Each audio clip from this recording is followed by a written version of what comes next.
Este programa contiene imágenes gráficas y está orientado a un público adulto. Se recomienda discreción. A fines de los 70, una serie de asesinatos dejarían a las mujeres de Los Ángeles temerosas de salir a la calle. Fue un pánico tremendo. Un alto riesgo para las mujeres. Fueron días espantosos. Quien haya hecho esto no era un aficionado. Los crímenes alcanzaron una profunda depravación.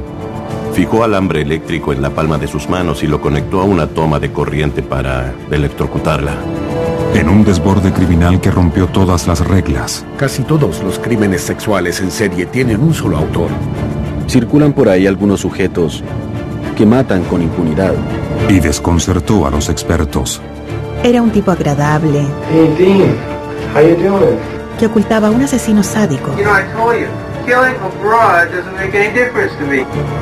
No todas las historias de Hollywood tienen un final feliz. Era un tipo muy amable. Can I have a cigarette, please? Si pudiera ir a Walla Walla ahora, mataría a ese hijo de perra. Bienvenidos a Los Ángeles.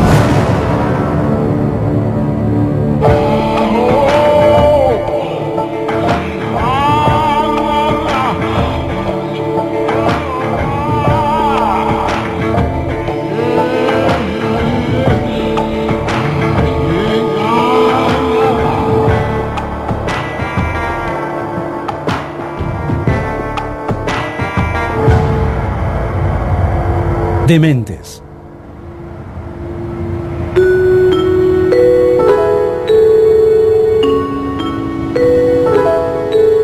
Si hablas de Hollywood, muchos piensan en un lugar esplendoroso en que se hacen películas y viven las estrellas. Eso no es del todo así. Hay sectores miserables en Hollywood. Nada cambia. Solo los rostros. Pero estos terribles hechos se repiten. Siempre ha sido así. En 1977, el lado oscuro de Hollywood sería expuesto al mundo. Era la época de las discotecas y clubes nocturnos. Y si bien las mujeres estaban sexualmente liberadas, aún no eran vistas como ciudadanas con derechos en muchos sentidos, y las prostitutas eran vistas como mujerzuelas y no como víctimas. A fines de los años 70, Lois Lee fundó Hijas de la Noche, institución benéfica para el rescate de las niñas prostituidas. ¿Qué quieren ser cuando adultas? Alcen la mano. Yo quiero ser asistente social. ¿Asistente social? ¿Quieres trabajar para niños? ¿Niñas como tú? La edad más común era 19 años, algo notorio en las calles de Hollywood. Esta ciudad parece atraer a muchas personas. Personas jóvenes que escapan de sus casas, de todas partes del país, la costa este y otras más, que terminan en la calle y venden su cuerpo por un lugar donde dormir. Una de esas adolescentes fue Yolanda Washington, que se prostituía para poder mantener a su bebé. Sus amigas me llamaron y me pidieron que la protegiera cuando compareció ante el tribunal de Beverly Hills. Parecía ser una chica atrapada en la prostitución. Cuando llegó a juicio ya se había declarado culpable y fue recluida en prisión por 10 días. Se supone que me llamaría al salir, pero nunca lo hizo. El 17 de octubre de 1977 se descubrió el paradero de Yolanda Washington. Sus amigas me dijeron que la habían hallado desnuda y muerta en una colina. Al costado de la carretera, cerca del famoso cementerio de las estrellas del cine, Yolanda estaba desnuda y muerta. Su asesinato sería solo el primero de muchos. Era poco antes de las 6 de la mañana y nos dijeron: encontramos un cadáver. Al parecer una mujer joven, desnuda. Cuando se trata de una persona joven, eso es duro, siempre muy doloroso. ¿En ese auto? Ahí mismo estaba ella.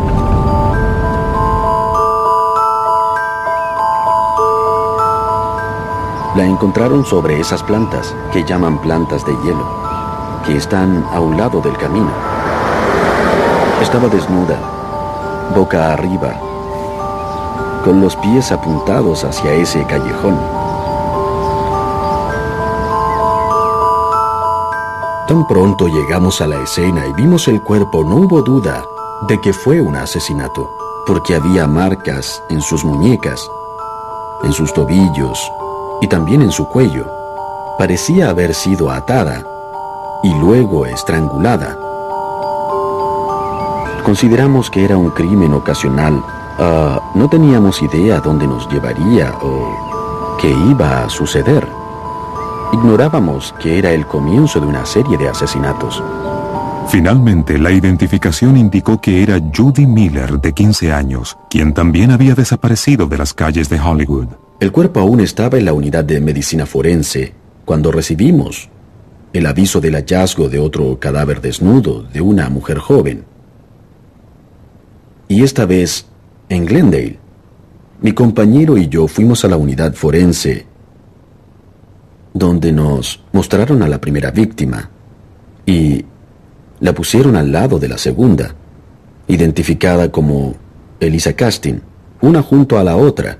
Recuerdo que el médico que las vio nos dijo: una parece realmente la fotocopia de la otra. Las mismas marcas de amarras en muñecas, tobillos y cuello. Las dos fueron abandonadas en una loma junto a la carretera. No tenían ropa ni joyas, ni otras pertenencias de algún tipo puestas o cerca de ellas. Supimos que teníamos a un asesino o dos que era responsable de al menos 2 muertes.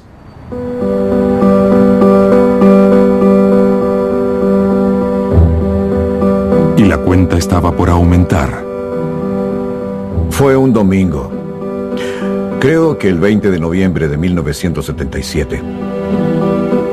Me llamaron porque habían encontrado un cuerpo desnudo en unos matorrales del parque Highland. La víctima era una chica veinteañera, obviamente asesinada. Mostraba marcas de ataduras en sus muñecas y en sus tobillos y también en su cuello. Todo nos hacía pensar en una estrangulación.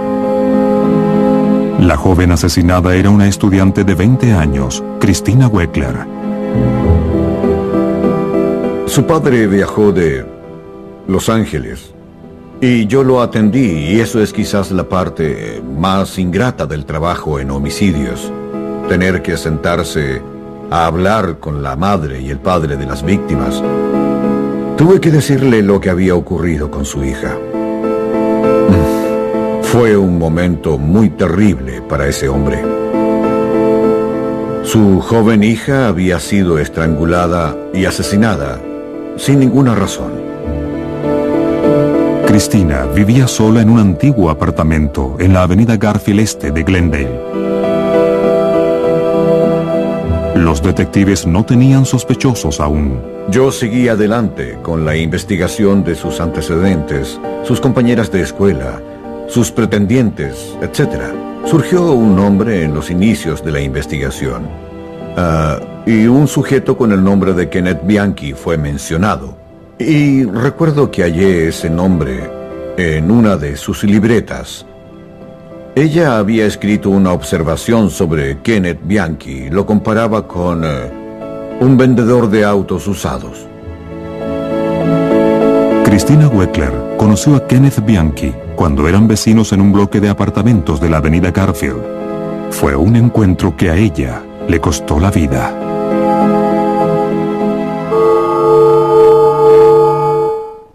Dementes. Dementes. Hasta el 20 de noviembre de 1977, 4 mujeres jóvenes han sido halladas desnudas y muertas en las colinas de Los Ángeles. En una agenda de la víctima Christina Weckler está escrito el nombre de un vecino. Ella lo compara con un vendedor de autos usados.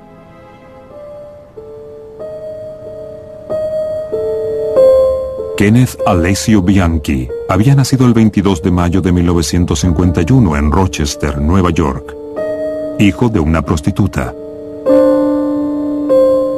Su madre biológica no lo quiso y lo entregó a una vecina para su cuidado por un día y después a otra vecina por otros días y luego a otra más. Prácticamente por 4 meses no tuvieron contacto. Ken fue adoptado por Frances Puccioni. Frances siempre había deseado un hijo. Le encantó Ken, lo adoró. Vivía aterrada de que algo malo pudiera pasarle. Llegó a ser casi un dios para su madre. Él era su vida. Temía que pudiera enfermarse y morir, y lo llevaba al médico a menudo. Esa sobreprotección, ese afecto abrumador, terminó por vulnerar su sentido de ser una persona fuerte, con temple.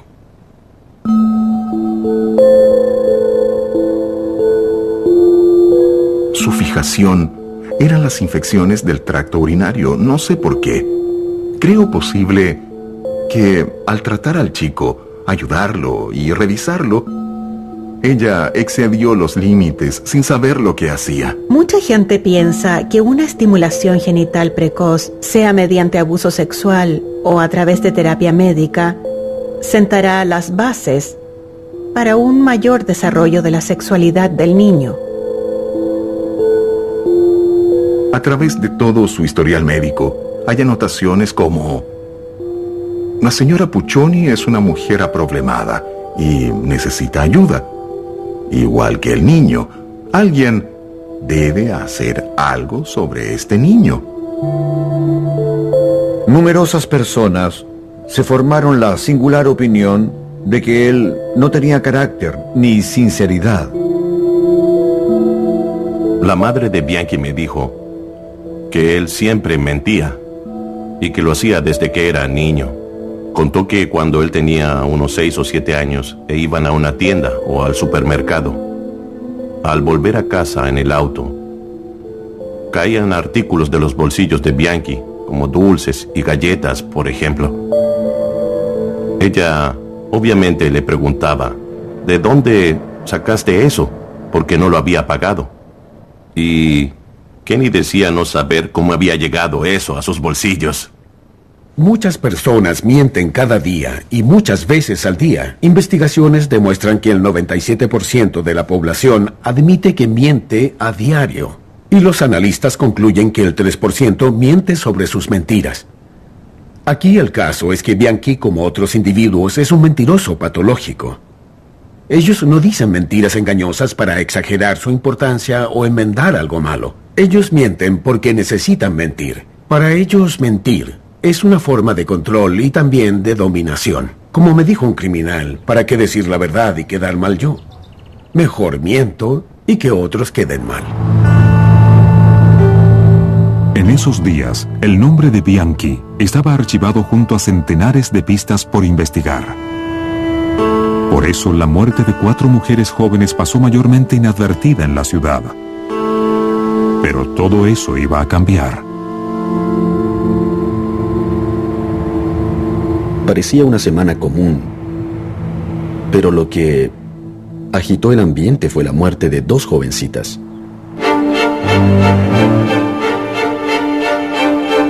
Dolores Cepeda, de 12 años, y su amiga Sonia Johnson, de 14, se habían extraviado después de ir de compras al centro Igloo Rock Plaza. Fueron halladas en una loma, próxima a una vía pública importante, justo sobre la autopista Interestatal 5, una de las grandes autopistas de Los Ángeles. Sus cuerpos estaban en un vertedero. Los chicos que las encontraron creyeron que eran maniquíes. Cuando debes enfrentarte con esa clase de crímenes, sientes un odio profundo hacia los responsables. Y con justa razón, no es profesional sentir eso. Pero lo sientes. 3 días después, una estudiante y aspirante a actriz de 28 años fue encontrada muerta. El cadáver de Jane King estaba a un lado de la carretera. Jane King fue abordada en Hollywood al salir de un lugar que funcionaba como estudio de actuación. Una semana después, la estudiante de negocios de 18 años Lauren Wagner fue encontrada en un camino residencial. Tras el asesinato de Lauren Wagner, se desató el pánico. Fue hallada con evidencia de que las palmas de sus manos habían sufrido algo raro. Tenía quemaduras en las palmas de las manos. No se supo cómo se las había causado, pero parecían demostrar que fue víctima de tortura. Los medios apodaron al criminal misterioso como el estrangulador de la colina. El caso aterrorizó a Los Ángeles. Los habitantes de la ciudad estaban cautelosos y asustados. Muchos compraban armas de fuego, otros tomaban lecciones de karate. Fue espantoso para muchas mujeres. Al divulgarse detalles del secuestro de Lauren Wagner, el terror aumentó más. 2 testigos presenciales dijeron que al parecer un detective la arrestó frente a su casa, y fue cuando la gente empezó a asustarse porque ¿en quién podían confiar? Empezamos a buscar a un policía porque no hubo resistencia y se suponía que alguien en posición de autoridad había confrontado a las jóvenes. La gente empezó a pensar entonces, bueno, casi todas estaban involucradas en la prostitución y esas cosas, pero Lauren Wagner era una universitaria. Estaba muy cerca de su casa cuando la secuestraron. Eso fue lo que causó espanto a todos en la ciudad, porque el próximo podía ser cualquiera. Todas las mujeres corrían un gran riesgo, al extremo que la policía les informó que no tenían que detenerse en la carretera. Si una patrulla policial así se los pedía, debían seguir su destino y llamar desde ahí. Estábamos bajo mucha presión para solucionar el caso. Los detectives se preguntaban dónde y cuándo atacaría otra vez el estrangulador. La presión en casos como este es autoimpuesta y es algo que con el curso del tiempo se intensifica porque el mismo individuo o individuos siguen actuando y nadie consigue detenerlos. Y el estrangulador de la colina no dejaba de actuar. Cometió un crimen que estremeció a toda la ciudad. Fue considerado un asesinato realmente descarado.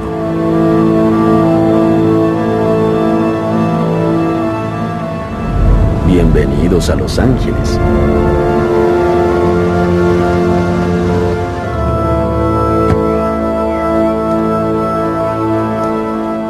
En este lugar encontraron a Kimberly Martin.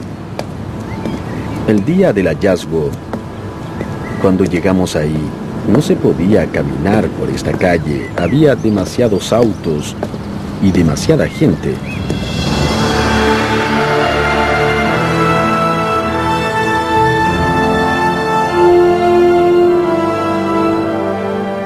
Arrojaron su cuerpo en esta colina deshabitada y la dejaron tendida frente al centro de Los Ángeles.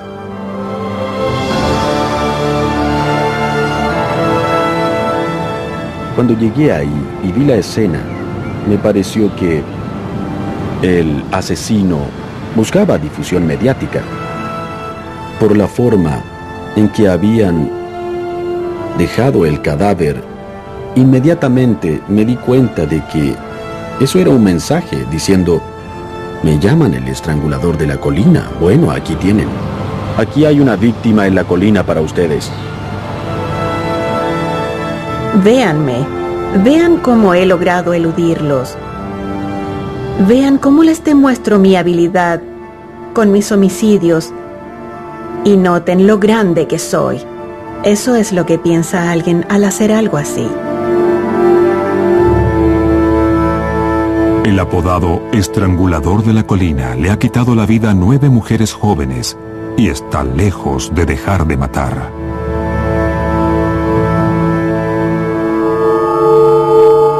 Dementes. Dementes. En los 2 últimos meses de 1977, el llamado estrangulador de la colina secuestró y asesinó a 9 mujeres y temerariamente abandonó los cuerpos desnudos a la vista de todos los ángeles. Luego, tan sorpresivamente como empezaron, los crímenes se detienen. Nuestras dudas eran: ¿qué habrá pasado? ¿Se mudó? ¿Está preso? ¿O acaso murió? No lo sabíamos. Y después repentinamente surgió el caso Hasped.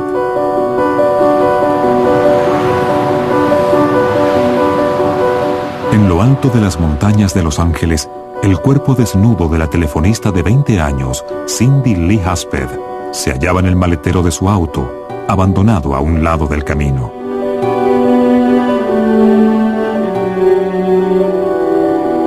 El asesinato confirmó una terrible sospecha que tenían los investigadores, algo prácticamente desconocido en la historia de los crímenes en serie. Si dejaste ahí el auto de ella, ¿cómo podrías bajar de la montaña? No querrías caminar. Serías demasiado sospechoso y mucha gente te vería conduciendo. Y fácilmente una patrulla de carreteras de la policía podría verte caminando en la noche.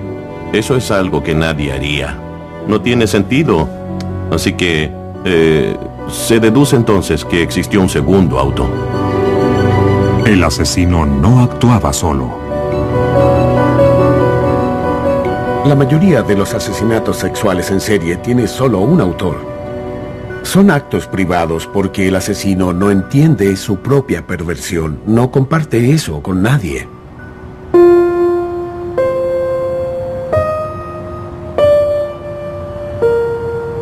Aunque los detectives no lo sabían entonces, Cindy Hasped había llevado su auto a un taller de tapicería en Glendale, propiedad de Angelo Bono, de 44 años. Sus padres se divorciaron, de manera que Bono se crió sin padre en el hogar. Vivía en una zona en que había pandillas mexicanas. Él era italiano, pero se juntaba con algunos pandilleros mexicanos. Fue detenido cuando joven, creo que por robo de vehículos o algo semejante. Era muy cruel con las mujeres. Al parecer era así desde la secundaria, pero lo creían un buen sujeto.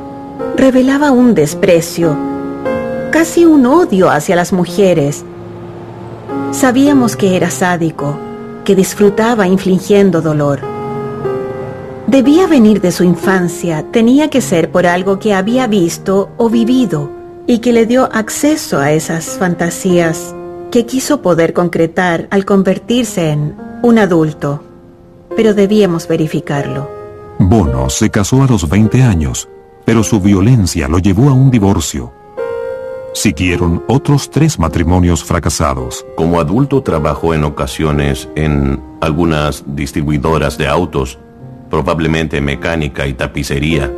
Llegó a capacitarse bien como tapicero. De esa forma abrió su propio taller en Glendale, con el que se hizo una reputación por su excelente trabajo. Era un sujeto que vivía bajo el código de la mafia. Siempre se consideró un macho de la mafia italiana. Bono dormía con muchas chicas del lugar, incluidas las novias de sus hijos. Muchas mujeres se ofrecían al hombre que se hizo conocido como el semental italiano. No tenía un atractivo físico especial, pero su actitud, su imagen de virilidad, su sentido de "este soy yo", la confianza en sí mismo, podía hacerlo muy atractivo para muchas mujeres. Pero la naturaleza sexual y sádica de Bono siempre estuvo presente. Él, junto a otros sujetos, incluidos sus hijos, iban a Hollywood y mostraban placas a las prostitutas, simulaban arrestos y se divertían haciendo eso. En ese tiempo, Angelo Bono no era sospechoso para la policía. De hecho, había 10 mujeres asesinadas y aún no tenían pistas. Desde luego uno no quiere ver más víctimas, y cuando la situación se prolonga, te empeñas por sacar al individuo y sus cómplices de la calle. Pero lo habitual es que pienses, esperemos que ataque de nuevo, ¿entiendes? Lo cual tiene algo de macabro. Porque es malo esperar que muera alguien más para solucionar un caso. Pero, bueno, yo creo que Nadie que haya investigado crímenes en serie prolongados como estos se negaría a admitir que eso fue algo que pensó en algún momento. Pero las nuevas víctimas no aparecían en las colinas de Los Ángeles, sino 1900 kilómetros al norte, en la tranquila ciudad costeña de Bellingham, Washington. Un doble asesinato de estudiantes, Karen Mandick y Diane Wilder. Compartían habitación y eran compañeras en la Universidad de Washington Occidental. Las amigas llevaban desaparecidas un día cuando el auto de Karen fue visto aparcado en una colina. Nos acercamos a examinar y logramos ver dos cuerpos en el espacio trasero del vehículo.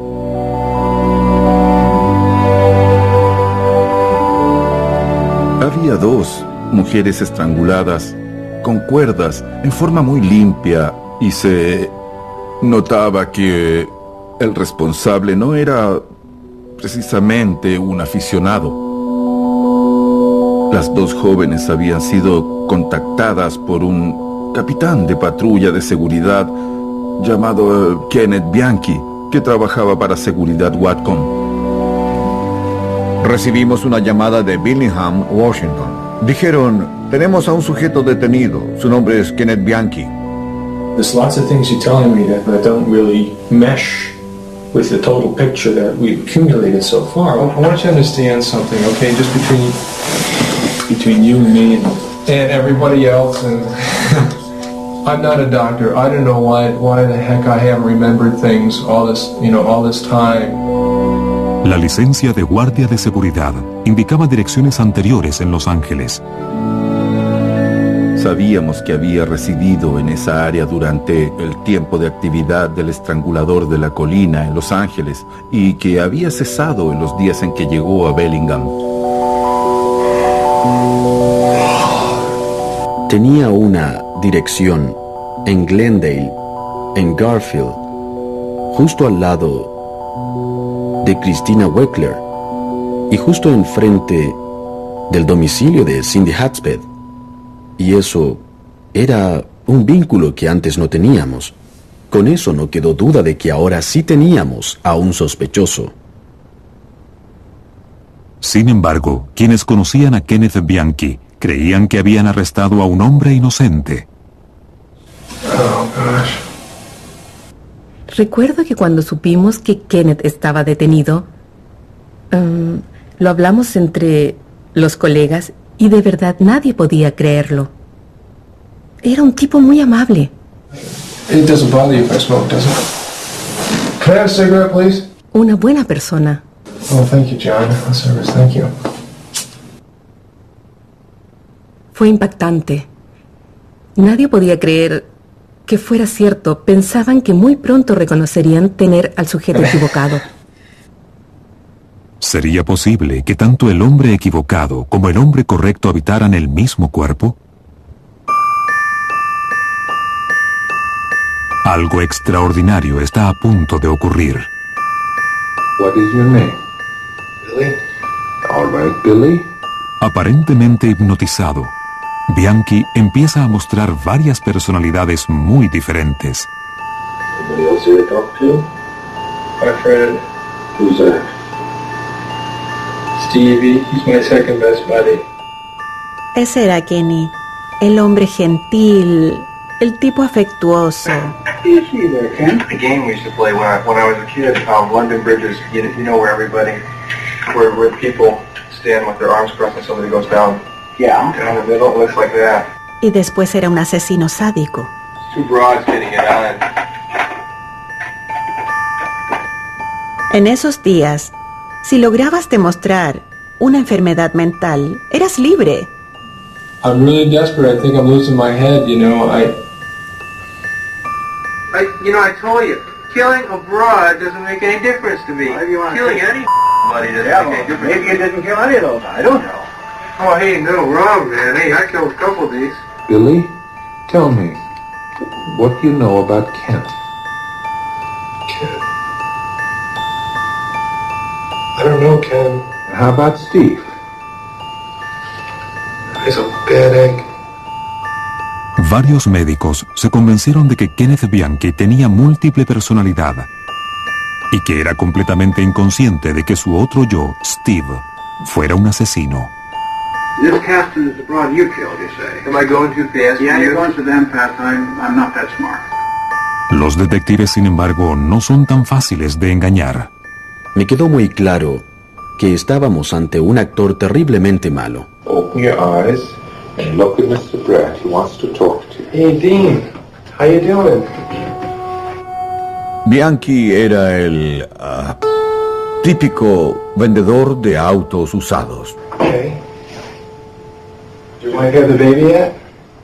Fue bastante irónico recordar que Christina Weckler había escrito esa nota sobre este hombre.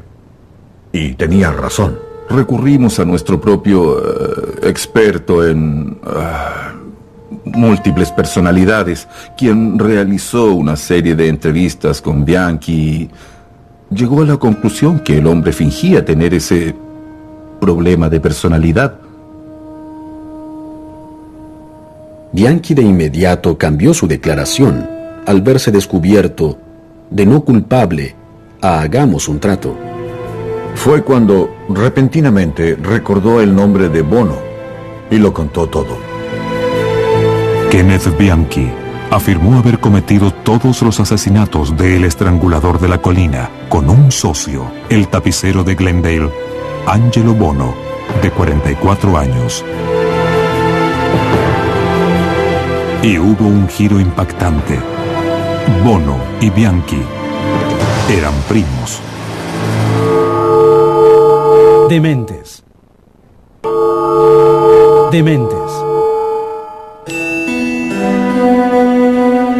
En 1979, después de su arresto por doble asesinato en el estado de Washington, Kenneth Bianchi reveló que era el responsable de los infames crímenes del estrangulador de la colina con otro hombre, el tapicero de Los Ángeles, Angelo Bono.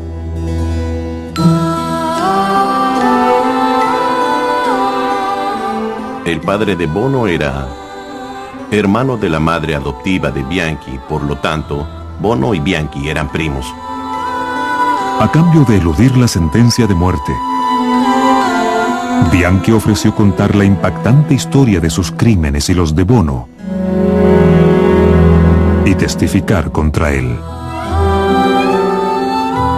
Bianchi creció en Rochester, que en esa época no era un lugar muy atractivo, y viajó a Los Ángeles porque su madre le pidió que viniera y buscara un empleo. Llega a Hollywood y está muy ansioso. I've always wanted to go to California, the sun, the girls, the beaches. Cuando ellos se juntaron, su alianza fue maléfica. Hay solo un puñado de casos en que opera más de un criminal. Cuando hay más de un criminal, casi siempre un individuo es dominador y otro un sujeto que lo ayuda. En el caso del estrangulador de la colina, parece que Bono era quien dominaba por su sadismo y demás, pero Bianchi no se quedaba atrás. Se juntó con Bono, su primo depravado sexual, a quien admiraba al comienzo. Siempre lo observaba y al hacerlo pensaba, wow, vean cómo ese tipo manipula a las mujeres. Bono trataba a las mujeres como seres desechables, unos verdaderos objetos. Poco después de llegar a Los Ángeles, Kenneth Bianchi intentó conseguir empleo en las fuerzas policiales. I like to work with people and I like doing things for people. And I can't think of any job where you become more in contact with people in the law enforcement field. And that's what I want the most out of life, is I want something I'm going to be happy in, something that I'll be satisfied in, something I can make a career out of. Al ser rechazado por 2 departamentos de policía, Bianchi decidió embarcarse en una carrera alternativa con su primo. Contaban con 2 chicas de 16 años que Bianchi llevó donde Bono. y que finalmente usaron como la base de un servicio de prostitución por encargo. Estos tipos fueron muy crueles. Aterrorizaron a esas chicas, las llevaron a un galpón para tener sexo con unos hombres que, según ellos, eran policías. Si lo eran o no, no lo sé. Cuando una de las jóvenes huyó, buscaron un gato, lo mataron y se lo enviaron en una caja con un mensaje que decía: eres una gatita muerta. Eran tipos malos. Cuando ambas chicas finalmente dejaron la ciudad, empezaron los crímenes del estrangulador de la colina con el asesinato de la prostituta Yolanda Washington. Bianchi explicó a las autoridades policiales cómo habían perpetrado los crímenes en la casa de Bono. Tenía una casa antigua, junto a un lavado de autos. Detrás de la casa había un enorme y antiguo garaje, convertido en taller de tapicería. Llevaron a todas menos a Yolanda Washington a esa casa. Las sentaban en un sillón para después quitarles toda la ropa. Y uno de ellos, porque no siempre lo hacían ambos, procedía a abusar sexualmente de la víctima para después estrangularla con una cuerda. Retiraban del cadáver toda información, ropa o lo que fuera. Todo lo ponían en bolsas y lo tiraban a un vertedero próximo. Después llevaban el cuerpo a un lugar fuera del taller y lo ponían en el maletero del auto en que lo transportarían. En cada caso iban a un área diferente para arrojar el cadáver. Con cédulas y placas policiales falsificadas, los dos primos recorrían Hollywood en busca de víctimas. La descripción que hace Bianchi del rapto de la aspirante a actriz Jane King ofrece una visión estremecedora por su brutalidad.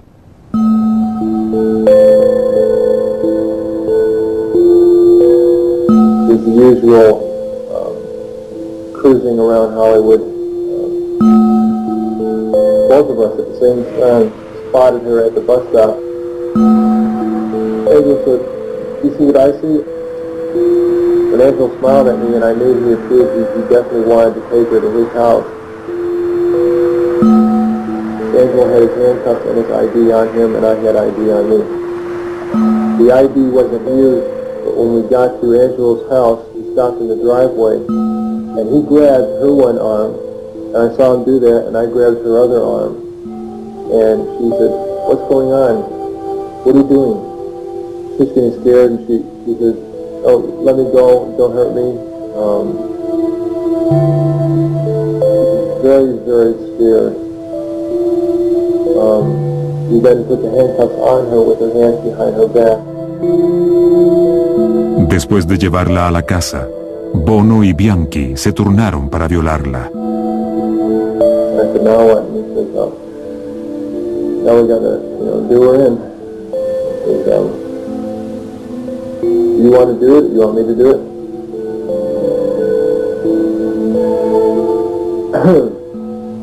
I said, "Well," I guess I'll do it. Jane King sería abandonada al borde de una carretera, a metros de un campo de golf. Bianchi no solo admitió violación y asesinato, sino también tortura. La joven Weckler había sido inyectada con Windex y también intentaron asfixiarla con gas natural. También explicó el origen de las marcas encontradas en las manos de Loren Wagner. Puso un alambre en las palmas de sus manos que fijó con cinta adhesiva para después conectarlo a una toma de corriente en la pared. Hizo eso para electrocutarla. Juntos, los estranguladores de la colina han asesinado a 10 mujeres. Pero, ¿quién era el líder de este par de primos sádicos? Generalmente, hay un líder, un individuo muy fuerte y otro individuo que psicológicamente es muy pasivo y que hace lo que sea que la otra persona indique. ¿Es idolatría al héroe? ¿Hay algo de haré lo que quieras porque te admiro mucho? He hecho antes esta pregunta. ¿Quién fue el que dominaba? ¿Quién era el líder? ¿Quién fue el seguidor? Todo lo que diré es que Bianchi era el charlatán, el que lideraba, el que vendía. Él era convincente. Él podía vender una esperanza a chicas de la calle, puesto que muchas ejercían la prostitución obligadamente y temían a la policía. Así que, sin ninguna duda, él era esa persona. Estoy absolutamente seguro. Y Bono era el más tranquilo, era el más fuerte. Incluso sé de un caso en que Bono dijo no. El incidente estuvo a punto de ser fatal para la hija de una leyenda de Hollywood. Esta es la esquina donde trataron de raptar a la hija de Peter Lorre. Es justo ahí.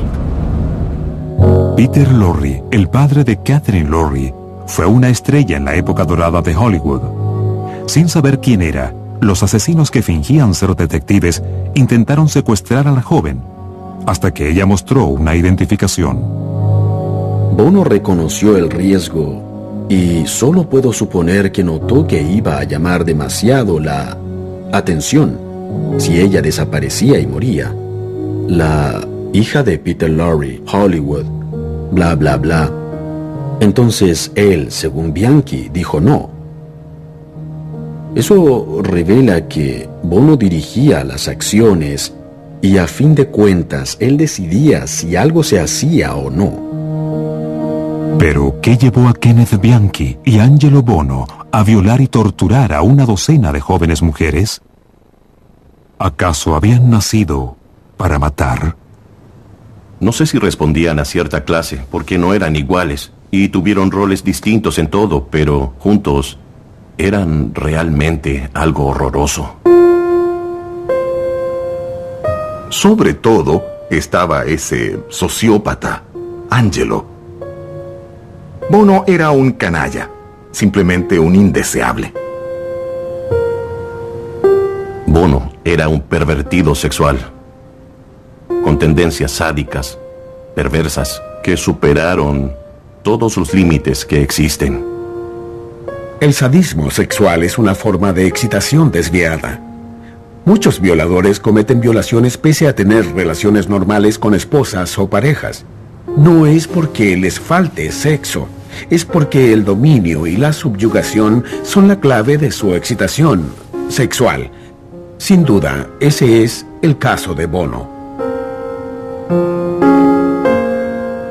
En el caso de Bianchi, de verdad creo que su afán de matar era absolutamente predominante para él y que le habría resultado muy difícil vivir sin mantener esa obsesión. Si un niño crece sin vínculos, ya es un problema. Y eso lo exterioriza, no se lo guarda.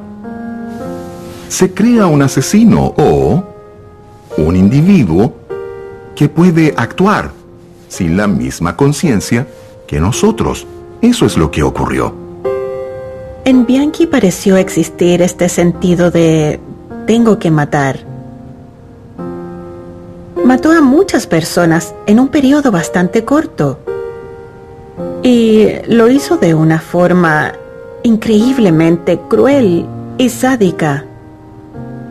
Y no cesó cuando cambió de localidad. Así que los hechos indican que este sería un individuo que parece haber nacido para matar. Creo que es muy posible que Bianchi hubiese matado aún sin asociarse con Bono. Creo que estaba en su personalidad. Bono, desde luego, era 20 años mayor que Bianchi, y según mis antecedentes puedo decir con seguridad que no había matado antes. Era un criminal. Cometió varios crímenes, pero no asesinó, y entonces cabría pensar que nunca habría matado si Bianchi no hubiese aparecido para asociarse con él. El testimonio de Bianchi, respaldado por un minucioso trabajo policial, llevó a la condena de Angelo Bono por 9 cargos de asesinato. Ambos primos se libraron de la pena de muerte, pero estarán en prisión de por vida. Bono en California y Bianchi, en Walla Walla, Washington. Algo desafortunado que debemos hacer en muchos casos de homicidio es llegar a un trato con un criminal para atrapar a otro criminal. Es algo con lo que deberé vivir toda mi vida. Si pudiera ir a Walla Walla ahora, mataría a ese hijo de perra.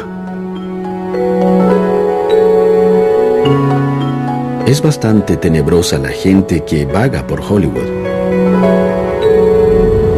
Yo nací y fui criado aquí, en Los Ángeles. Y nada cambia. No ha cambiado desde el caso del estrangulador de la colina, sigue igual. Y no parece que vaya a cambiar alguna vez. Angelo Buono murió en prisión el año 2002. Kenneth Bianchi continúa en prisión en Walla Walla.